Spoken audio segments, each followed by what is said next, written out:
जब भी हम रेस्टोरेंट के बारे में सोचते हैं तो सबसे पहले हमारे जहन में फूड या स्पेस आता है, बट फूड और स्पेस से बहुत पहले we have to understand the policy of a restaurant. अगर एक रेस्टोरेंट को देखा जाए तो उसके अंदर लोग उसको किस तरह से इंटरैक्ट करते हैं, किस तरह से कंज्यूम करते हैं, किस तरह से इनहेबिट करते हैं, ये सारी चीज़ें डिपेंड करती हैं मल्टीपल फैक्टर्स के ऊपर। अगर आप एक ढाबे से लेके एक कैजुअल डाइनिंग या एक फाइन डाइनिंग रेस्टोरेंट को देखें तो हो सकता है कि उसका यूज़र ओवरलैपिंग, बट वो यूज़र उस स्पेस के अंदर आके इंटरैक्ट कैसे करता है और उस स्पेस को यूज़ कैसे करता है, वो बहुत मल्टीपल फैक्टर्स के ऊपर डिपेंड करेगा। सो एट ओरेट ऑल्सो जब भी हमारे पास कोई रेस्टोरेंट का प्रोजेक्ट आता है, हम हमेशा उसकी policy, application, design, space, user, इन सारी चीज़ों को रख के डिज़ाइन किया जाता है उस स्पेसिफिक प्रोजेक्ट को। सो इस स्पेसिफिक वीडियो में हम ब्रेक डाउन करेंगे कि वो क्या 5 बेसिक प्रिंसिपल हैं जो रेस्टोरेंट डिज़ाइन के लिए बहुत इंपॉर्टेंट है, और किस तरह से अगर उनको मैनेज कर लिया जाए तो किसी भी रेस्टोरेंट के डिज़ाइन को इफ़ेक्टिव मैनर के अंदर यूज़र के लिए या कंज्यूमर के लिए जो है डिज़ाइन किया जा सकता है उस स्पेस को। तो सबसे पहला पॉइंट जो है that is the cuisine of the restaurant. जो basic cuisine of the restaurant है या जो मेन्यू ऑफ अ रेस्टोरेंट है, वो आपको बताता है कि किस तरह का फर्नीचर उस रेस्टोरेंट के अंदर रखा जाएगा, किचन स्पेस कितनी होगी और किस तरह की होगी, और यूज़र एक्सपीरियंस उस जगह के लिहाज से कैसा होगा। सो अगर आप एक सुशी बार को देखें, एक रूफटॉप ग्रिल को देखें, या एक कैजुअल डाइनिंग बर्गर प्लेस को देखें, इन तीनों की कोरियोग्राफी और स्पेस बहुत मुख्तलिफ होगी।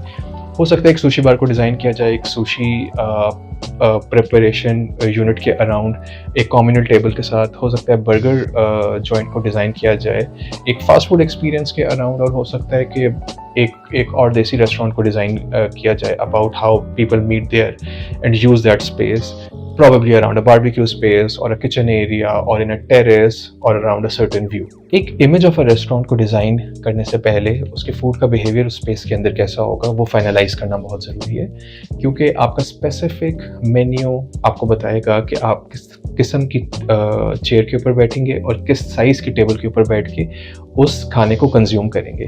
सो आइडियली अगर आपका मेन्यू सेट है, अगर आपको कुजीन का पता है, तो it's like the battle is half fun. The brief is set, and then a good architect or an interior designer can design that space around that cuisine.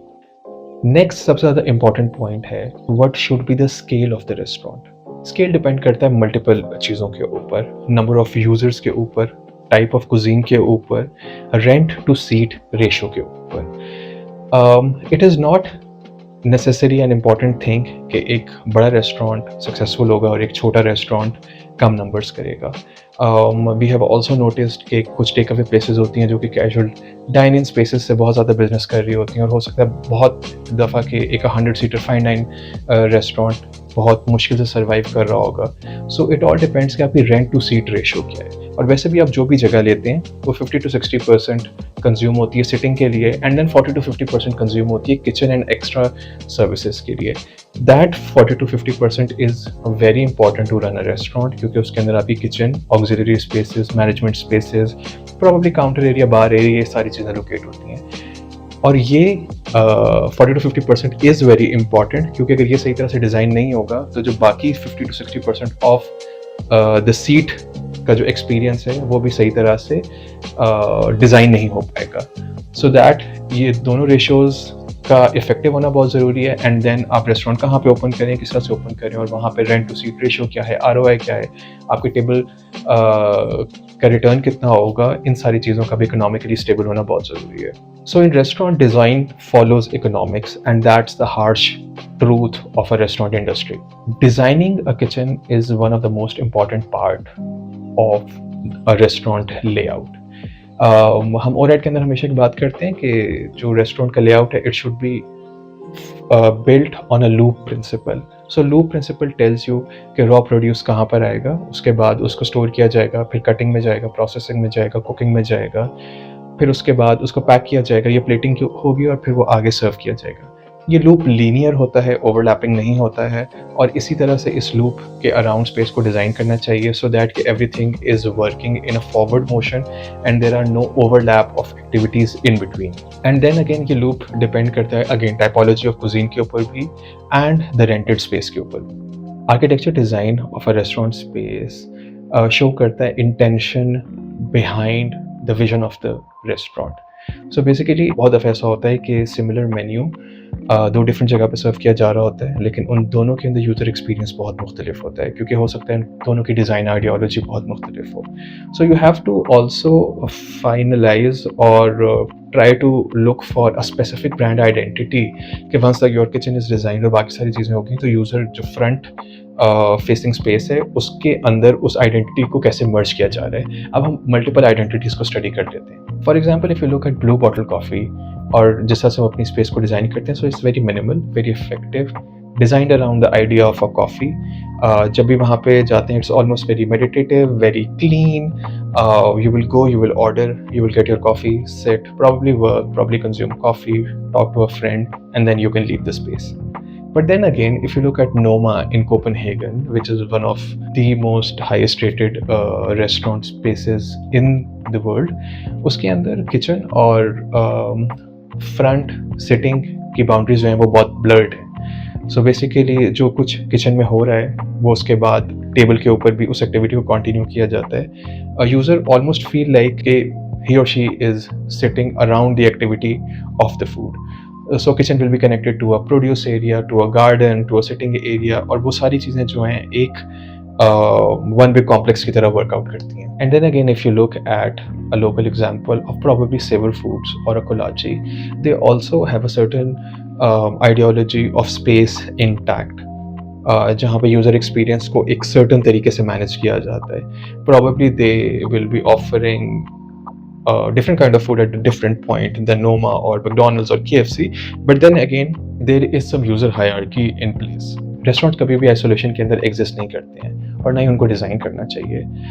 अगर एक रेस्टोरेंट सुबह 8 बजे ओपन होता है और रात को 11-12 बजे बंद होता है, तो during the day and then evening in the night the user का एक्सपीरियंस है वो बहुत मुख्तलिफ होगा। सुबह को अगर उसके अंदर सनलाइट एंटर होती है, अगर वेंटिलेशन है नहीं है, it will all choreograph a certain experience of a user. So even with furniture, with lighting, with atmospheric, even the music you are playing, you have to keep in mind कि आप उस activity को किस तरह से design कर रहे हैं। एक रेस्टोरेंट स्पेस को या एक ईटरी की स्पेस को सुबह, इवनिंग और रात तीनों टाइम्स के अंदर इफेक्टिवली इंटरैक्ट करना चाहिए अपने यूज़र के साथ। Now we will come to the aesthetic part of it. Again I will give you an example कि अगर आप एक एसॉप की आउटलेट को देखें या ब्लू बॉटल कॉफ़ी की आउटलेट को देखें, तो ऑलरेडी आपके जहन में एक इंटीरियर और एक आइडिया ऑफ अ स्पेस आता है। So the space must be unique to that brand. If that space is extremely generic, offering nothing new, or maybe it just looks like Pinterest amalgamation of multiple ideas, it will not work. It might work for 1 quarter or 2 quarter, but in long run repeat value उस space की जो है वो बहुत कम होगी. So whenever you are designing a logo or a branding of a restaurant, it has to be effective enough उस cuisine और उस space के around. Last और सबसे ज़्यादा important point है, that is the policy of a restaurant. Policy of a restaurant is one of the most integral part in running a good restaurant. When I say policy, it also entails के produce और back and की चीज़ें जो हैं वो किस time पे आएंगी, ताकि जब यूज़र वहाँ पे हो तो वो सारी एक्टिविटी उससे हिडन हो। क्लीनिंग ऑपरेशंस किस तरह से कंडक्ट किए जाएंगे, सुबह और शाम के अंदर म्यूज़िक, HVAC, लाइटिंग, इसको किस तरह से प्लान किया जाएगा ताकि इफ़ेक्टिवली एक स्पेस बनाई जा सके जो जिसके अंदर सारे सिस्टम बहुत ही कोहेरेंट तरीके से रन हो रहे हों, बट बहुत इनविजिबल भी हों. The moment that specific system or the operation of system is visible to the user, it almost breaks the illusion or the magic of the space. So it has to work holistically. So before stepping into the restaurant business, you have to understand the politics of space and how people, food and the organization, which is restaurant in this scenario, interacts with each other, so that के जब भी आप एक space rent पे लें और जब वो स्पेस इवेंचुअली बनती है तो वो एक इफ़ेक्टिव तरीके से यूज़र के एक्सपीरियंस के अराउंड जो है वो कोरियोग्राफ की जा सके. A restaurant in the end is a part of a living architecture, and it breathes and performs like that also. So if a user is coming to your place for 60 to 90 minutes or 45 to 90 minutes, it should have the right theatrics so that the user is entertained also, and it is conducive for the type of food you are serving also. So please अगर आपके कोई भी सवालात हों तो वो हमें comment में ज़रूर ड्रॉप कीजिएगा. Please like share and subscribe to the channel. शुक्रिया.